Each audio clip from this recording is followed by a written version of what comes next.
তৃণমূলকে তারা সাপোর্ট করে, তৃণমূলকে যোগ দিছে। কিন্তু এতদিন ভাঙরে কি এতদিন ফুরফুরা তৃণমূলে হাতিয়ার ছিল না, এখন হাতিয়ার হয়ে গেছে কাসেম সিদ্দিকী। আপনাদের মতামত কি?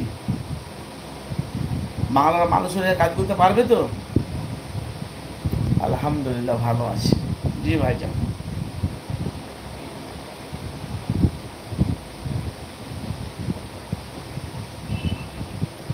কাসেম সিদ্দিকী ভাইজান তৃণমূলে যোগ দিয়ে বাংলার মানুষের পাশে দাঁড়াতে পারবে তো?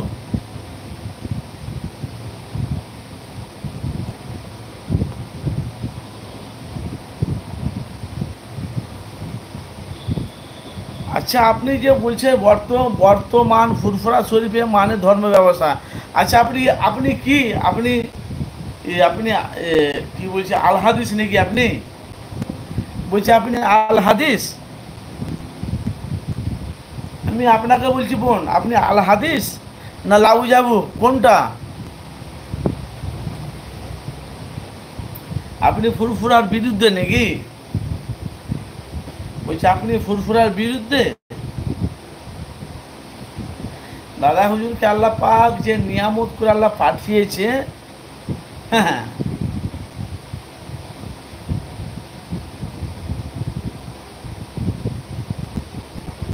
আল্লাহ পাক দাদা হুজুরকে যে ইজ্জত সম্মান দিয়েছে বলে আজ তার দরবারে লক্ষ লক্ষ মানুষের ভিড় হয়।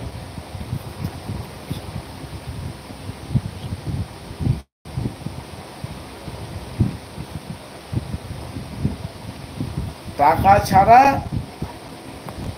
টাকা ছাড়া জলসা হয় না তো ধর্ম ব্যবসা। কিন্তু আপনি আল হাদিসকে আপনি আমাকে বলেন না, আপনাকে একটা কথা বলবো আমি। আল হাদিস যারা করে না তারা ব্রেক মেরে নামাজ পড়ে, ব্রেক মারে নামাজ পড়ে, যারা আল হাদিস, আমি তাদের দলে তুমি নাকি? আমি আপনাকে একটা কমেন্ট, মুর্শিদা খাতুন, আপনি বলেন না, আমি আপনাকে একটা আমি আপনাকে একটা কথা বলবো। আল হাদিস এরা ব্রেক মেরে নামাজ পড়ে, ব্রেক মারে নামাজ পড়ে।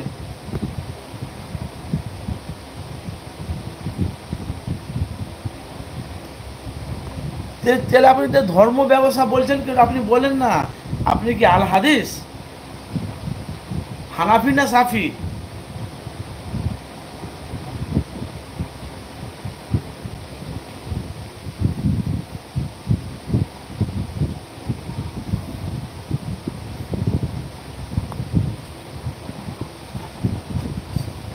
আপনি কি সুন্নি?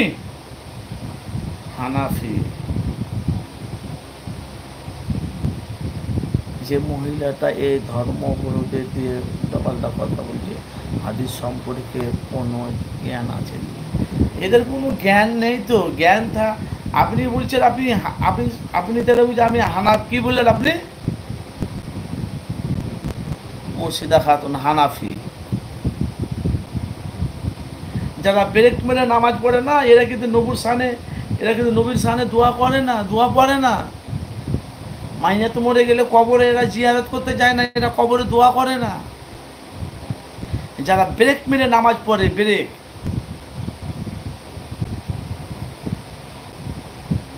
আমরা মসজিদে 5 ওয়াক্ত নামাজ পড়ি, কোনো সময় ঘরেও পড়ি, বাইরে পড়ি, মসজিদেও পড়ি। কিন্তু নামাজের শেষে আমাদের মসজিদের ইমাম সাহেব একটা মোনাজাত হয়, 5 ওয়াক্তই জামাতি মোনাজাত হয়।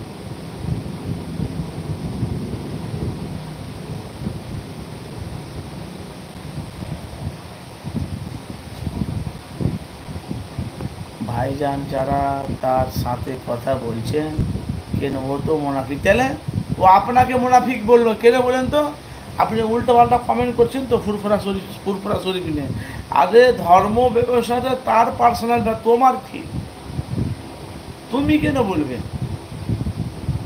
তোমার ভালো লাগে না, তুমি দূরে সরে যাও, ওদেরকে সাপোর্ট করতে হবে না।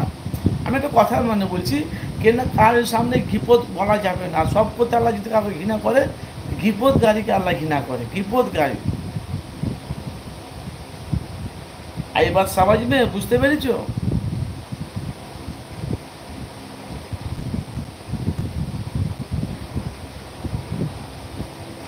লাইফে একদম